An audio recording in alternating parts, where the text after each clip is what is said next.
Today, I consider myself the luckiest man on the face of the earth.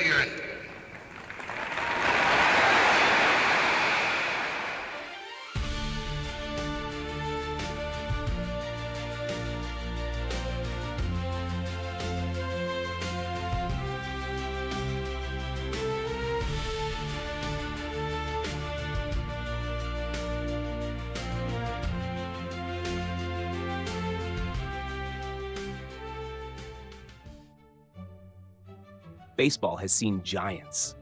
Ruth, Williams, DiMaggio. But no one embodied both strength and fragility quite like Lou Gehrig. For 14 years, he was the Iron Horse, playing 2,130 consecutive games, never flinching, never faltering, standing tall as the heartbeat of the New York Yankees. Fans believed he was unbreakable, a man made of steel and willpower. And yet, on a summer day in 1939, that same man stood before a silent Yankee stadium and declared himself the luckiest man on the face of the earth, even as a deadly disease stripped him of everything. How did a boy from an immigrant family become not only one of the greatest hitters in baseball history, but also the face of courage in the midst of tragedy?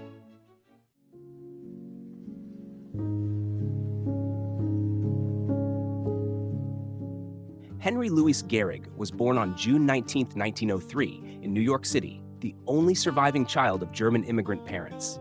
His father, often unemployed due to poor health, drifted in and out of jobs. His mother, Christina, worked tirelessly as a maid and cook, determined to give her son opportunities she never had. Their small apartment in Manhattan was cramped and modest, but it was filled with a sense of perseverance. Young Lou grew up shy, large-framed, and awkward compared to other children. He faced ridicule in school, often seen as clumsy or too quiet. But at home, he was his mother's pride. Christina, who believed deeply in education, dreamed Lou would become an engineer and rise above the struggles of their working-class life. Lou took her words to heart. He was studious, respectful, and unusually humble for a boy his age. Baseball, however, was always close by. In vacant lots and city streets, Lou found freedom in the swing of a bat and the crack of a ball off makeshift fences. He carried the burden of his family's hopes, but discovered a joy that couldn't be contained. It was here, among the sidewalks and sandlots of New York, that the Iron Horse first began to take shape. Lou Gehrig's path toward greatness wasn't immediate. In fact, for much of his youth, the plan was for him to study engineering at Columbia University, his mother's dream for him. And he did. At Columbia, Lou was a quiet, disciplined student. But on the baseball field, his raw power began to catch the eye of those who mattered. One defining moment came in June 1923, when Columbia faced a powerhouse team. Scouts filled the stands, and Gehrig stepped up to the plate. What happened next became legend: a thunderous swing, a ball rocketing out of the park, and a crowd stunned by the sheer force. He wasn't just strong, he was extraordinary. That game caught the attention of New York Yankees scout Paul Krickel, who had been watching closely. He knew immediately that this young man was something rare. Within weeks, Gehrig signed with the Yankees. Suddenly, the boy who once played stickball in city streets found himself in pinstripes, walking into the same dugout as Babe Ruth. It was a moment of destiny, one that would set the stage for one of baseball's most iconic partnerships and rivalries. From that day forward, Lou Gehrig was no longer just a college kid with a dream. He was on his way to becoming the Iron Horse of Yankee Stadium, ready to etch his name into history.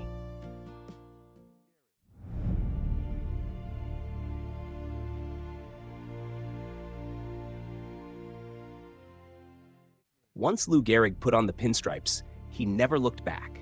In 1925, he stepped into the Yankees lineup and began a streak that would define him: 2,130 consecutive games, a feat so unthinkable it stood untouched for more than half a century. Day after day, year after year, Gehrig was there, through broken fingers, fevers, and bruises that would sideline ordinary men.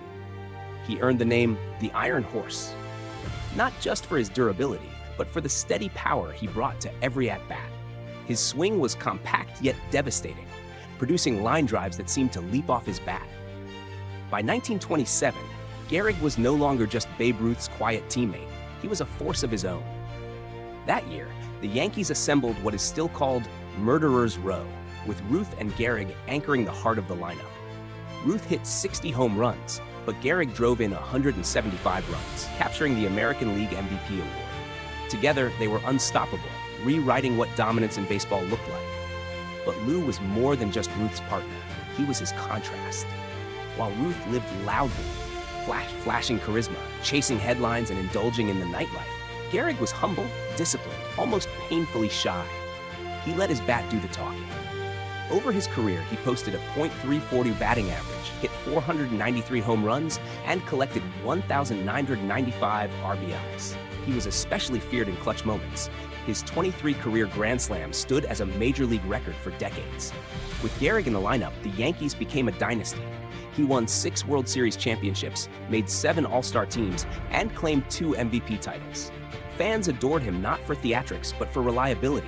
He was the player who never asked for glory, yet always delivered it. Still, beneath the glory, there were tensions. His relationship with Babe Ruth, once a brotherhood, grew strained. Ruth resented Lou's rising fame, and Lou quietly bristled at Ruth's reckless lifestyle. Their coldness became an undercurrent in the Yankee clubhouse. Yet when they took the field, their rivalry only sharpened their dominance, pushing both men to heights that baseball had never seen.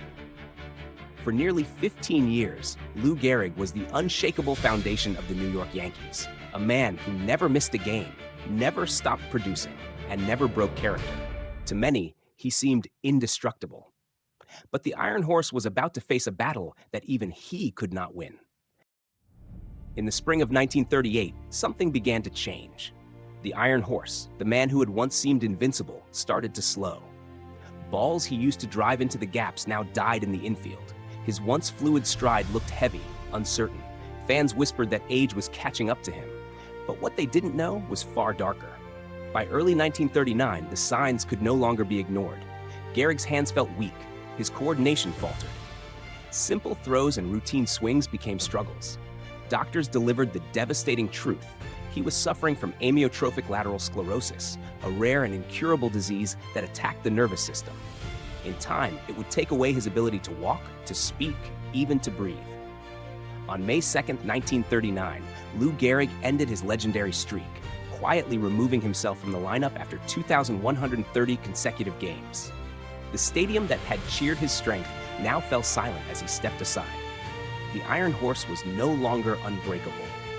Just 2 months later, on July 4, 1939, Yankee Stadium hosted Lou Gehrig Appreciation Day. Before a crowd of more than 60,000 fans, with his former teammates, including Babe Ruth, by his side, Gehrig addressed the nation. His voice trembled, but his words soared into history. Today, I consider myself the luckiest man on the face of the earth. Even as he faced certain death, he spoke not of sorrow, but of gratitude. For his teammates, for the fans, for the life baseball had given him. It was a moment that transcended sports. In that instant, Lou Gehrig was no longer just a ball player. He was a symbol of grace in the face of tragedy.